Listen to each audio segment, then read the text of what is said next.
Төвсөрөн газар нэг өвлийгч болов тогтохтайхан өнгөрүүлчих санаатай хөдөөнөөс ирсэн Шагдар Динжиминг хайлаастаар цээжээ игштэл гутлынхаа улыг эргэтэл өдөржин тэнэж байж Динжимингийн хуучин захын ойролцоо нэг дөрвөн хашаа байшингийн сураг гаргасандаа сэтгэлэн түр амсхийн орой болсон тул гэрийн зүг гэлдэрчээ.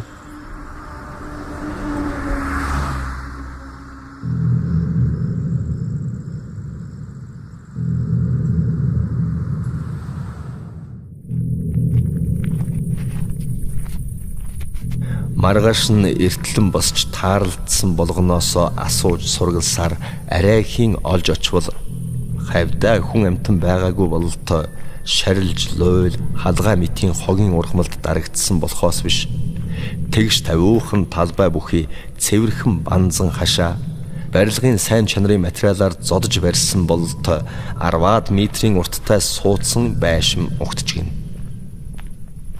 Энэ бүхэн Шагдрын сэтгэлд нийцсэн тул хажуугийн хашааны хаалга үүдийг нүдж байж 60 орчим насны авгаатай уулзаж хэрэг зориг учир явдлаа хэлвэл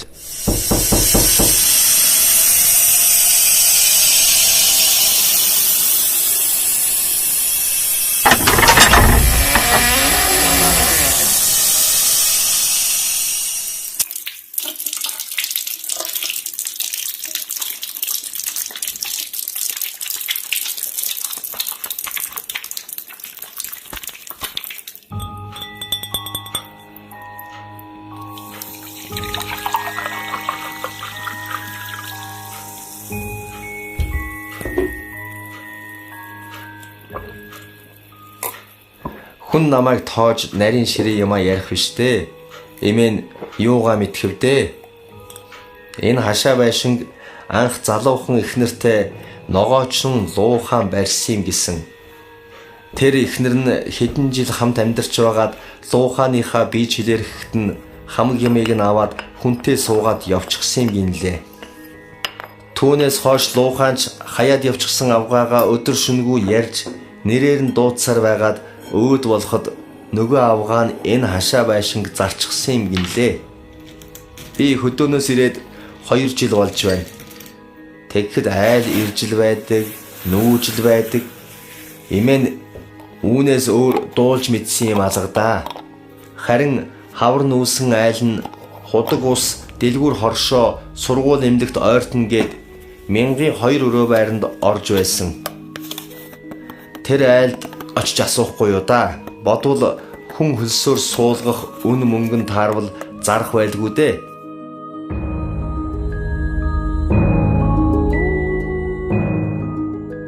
Гэд хаягийг нь өгчгэн.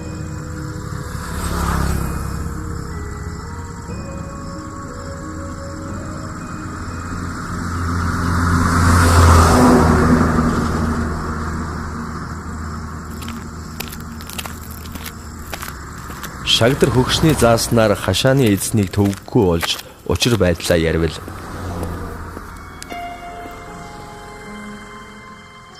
Цэргээс хойтон халагдж ирээд гэрлэх хүүдээ өгөх юм гэд халгаахгүй байж гин. Тэгвэл хөлс түрээсийг нь хэлснээр чинь сар сард нь эсвэл бөөнөр нөгөөд дулаан бүлээний улирал хүргэе гэвэл хөлсөөр төр суусан айл хашаа байшинг хогийн сав нохоон хороо болгочих тийм аа гэд бүрч халгаасангүй.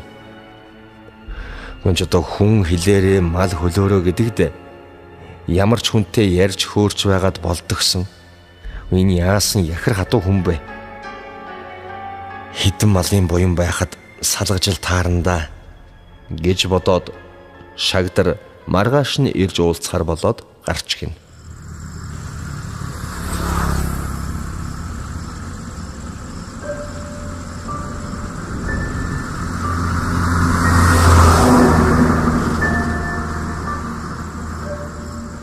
Усан хулган болтлоо хөлөрч уран муутайхан гэртээ ирсэн Шагдар энэ байдлаа эхнэр хүүхэдтэй хэлвэл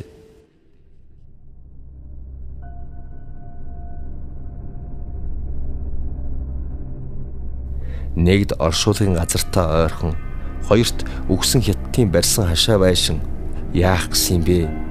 Хятадынх нь сүнс сүдэр хорогдсон гүйдэл суудал бөгжтгөр төч юм билүү?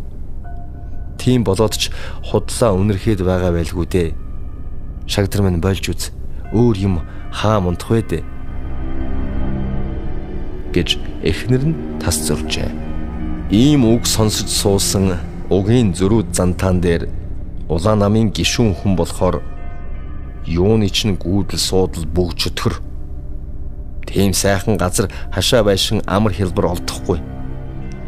Энэ хитэн мал нэг өвлийн зуднаар сүрхэд тэр хашаа байшин үлджил таарна. Гэж зөрүүлсээр байгаад тохирсон ёсороо маргааш нь нөгөө айлдаа ирж гин.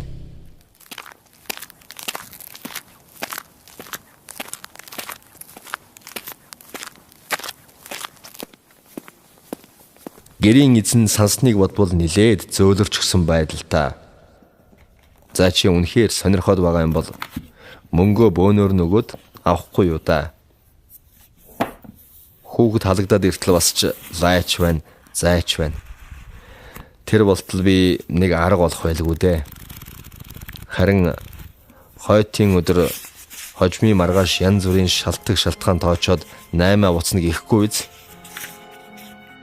Гэж ам өчхийг нь аваад 8 тохирч гин. Сансандаа хүрсэн шагдар баяр хөөр болж ёстол дайн дажинд хөөгдсөн гэлтэй яаран сандран нүүж иржээ. Шагдар гэр орноо хагас дутуу тогтчулсан болоод эхнэр хүүхдийнхээ хамт хашааныхаа өвс шарилж луйл мэт хогийн ургамлыг цэвэрлэн шил тол шиг болцоход таньж мэдэхгүй газар шөнийн цагаар чимээ өгөх хантай бай гэд нутгийн таньдаг айлынхаа бяруу шиг том банхрыг залж ирэхээр яарвчлан гарч гин.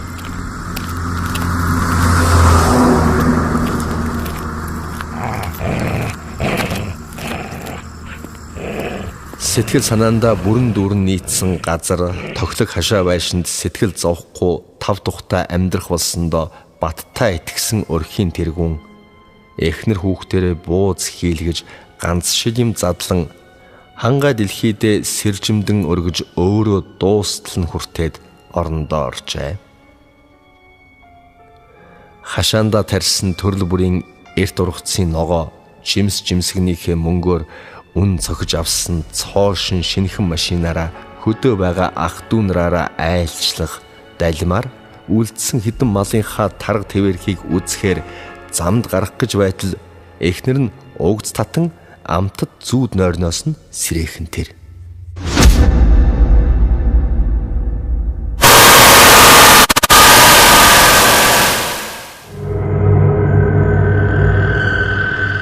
Амар тайван унтуулахгүй яаж маяглаад байгаа нь овшвэ гэж ундууцахад эхнэр нь орон дээрээс хуучгсан хашаан дотор юм яваад байх шиг байна. Банхар аль түрүүнээс хойш ямар нэг юм руу дайрч давшлаад боргож бороолоод болохоо байлаа. Чи гараач гэж нойр зүүдээ харамлсан манер. За юу л байв гэж дээ гэж хэлээд хазгаад гэр орноосоо холдож үзээгүй шинэ газар ирээд дасаагүй болоод л хуцч боргож байгаа биз гэд хөнжлөө толгой дээгүүрээ нөмрөөд унтаад өгч. Эхнэр нь ч нээр нь тийм юм болов уу гэж бодсоор хөвтөд өгчээ. Үүр хаярахт өгж байсан болоод ч тэрөө нохоо хуцаж боргох нь цөөрч дэн дун нойртой хонсон эхнэр нь эртлэн босч хашаа пин хаалга үүдээ нэг бүрчлэн ажвал бүх зүйл оройны хороо байсанд нь эвгүүрхэж байсан сэтгэл нь төр боловч амс хийжээ.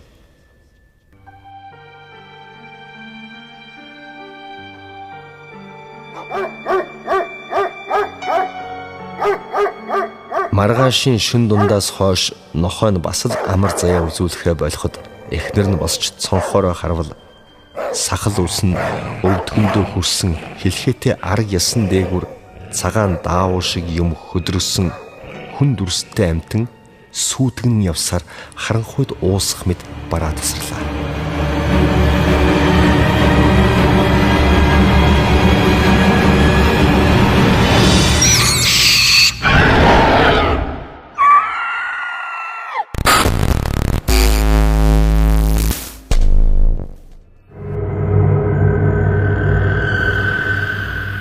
ийм харсан эхнэр нь айхын ихэр айхтаа нөхрийнхөө хүнжлийг хуу татан сэрээж учрыг хэлбэл цаадах нь дуртай дургүй өндийн харснаа. Юу ч халгал биш дээ. Банхрын сүудрийг л хараа үздэй. Айхад аргал хоргол хөдлөн гэдэг штэ. Хүн ч амар тайван унтуулахгүй маягтай юм биш ч одоо. Гэд буцаад хэвтээд өгч. Иймэрхүү байдал дахиад 2 шөнө давтагдахад эхнэр нь шагдрыг хөтлөх шахуу дагуулсаар зүс муухан мэдэх өвгөн ламынд очиж болсон явдлаа нэгэнгүй ярьж гин.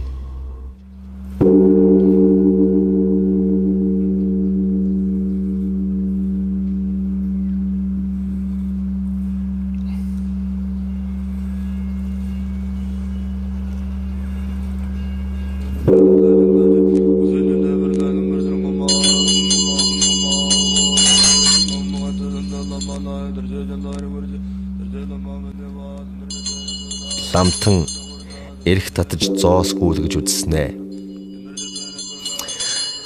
Эхнэр эд хөрөнгөндөө сэтгэл хорогдож байгаад үгсэн хүний юмн дээр очихсан юм биш үү? Их л эвгүй юм байна да. Би бол аргалж дийлэхгүй юм байна. Тэндээсээ даруйхан холдохгүй бол сүрхий босоо ороолон оршсон газар юм байна. Юу ч гэсэн нүүдлээ үдшийн бүрий үнгэн харгахуугаар сан тавьж энэ шившлэгтэй аршаан удлаг ариутгалын нундхийг хашаа байшингийнхаа үүд хаалгаар цацаад үзтээ. Гэд мууту цаасанд нандинан боосон зүйл өгч гин.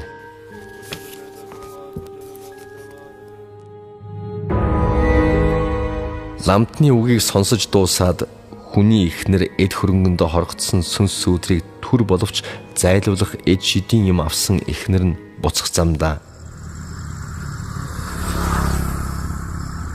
Би чамд эсхийллүү. Буусан айл тогтдгүй учир нь иймд л байж. Гэр орон мөнгө төгрөг байхгүй яана. Хамаг мөнгөө шавхаад бузар булаа амтны сүнс сүудэр шингэчихсэн хогийн юм худалдаад авчихсан. Чи одоо яа хийж бодож байна? Гэж хэргийн эзэн хөөрхийн мөн шагдрыг баруун солгоогүй тархитаж гарчээ. Яг энэ үед учиргүй зөрүүдч гисэн овгийн гүйлгээ ухаантай шагдрын тархинд хойтын өдөр хожмын маргааш янз бүрийн шалтгаан шалтгаан тоочоод 8 буцна гэхгүй биз?